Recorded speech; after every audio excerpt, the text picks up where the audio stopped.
The weather is reviving a recurring problem for some people in one Mercer County community. People who live or commute on Ingleside Road face their third mudslide in the same spot in as many years, with the latest landslide causing problems just this morning. Meteorologist Brandon Lawson reports.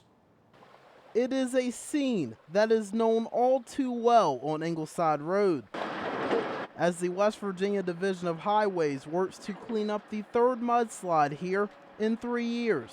After the first slide occurred a couple years ago, we removed around 30,000 cubic yards of material from the hillside in an attempt to make sure that any future movement will be reduced to a minimal amount.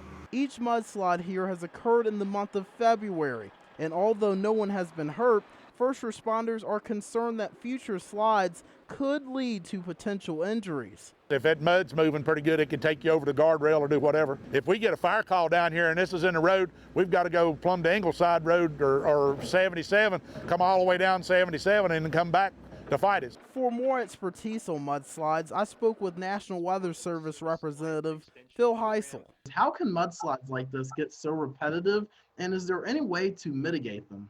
Once you have a debris flow or a mudslide, that area now is even more susceptible to future debris flows because you've now removed the trees, the vegetation that help that soil stay in place. I think it's really just reinforcing those ordinances that are in place about how are we going to use our land, and if we do clear land, what are we going to do to preserve that land. Now the WVDOH is tasked with preventing a fourth mudslide. Once we have this removed and the slope stabilizes itself, we'll assess it once again to determine the best course of action. We do everything we can to mitigate the conditions and try to reduce any hazard risk. Here for you in Mercer County, Brandon Lawson, WVVA News. All right, thank you for that report, Brandon. Ingleside Road is expected to reopen sometime this evening. We also reached out to the Norfolk Southern Railroad system as they're just downslope from where that mudslide occurred. They declined comment.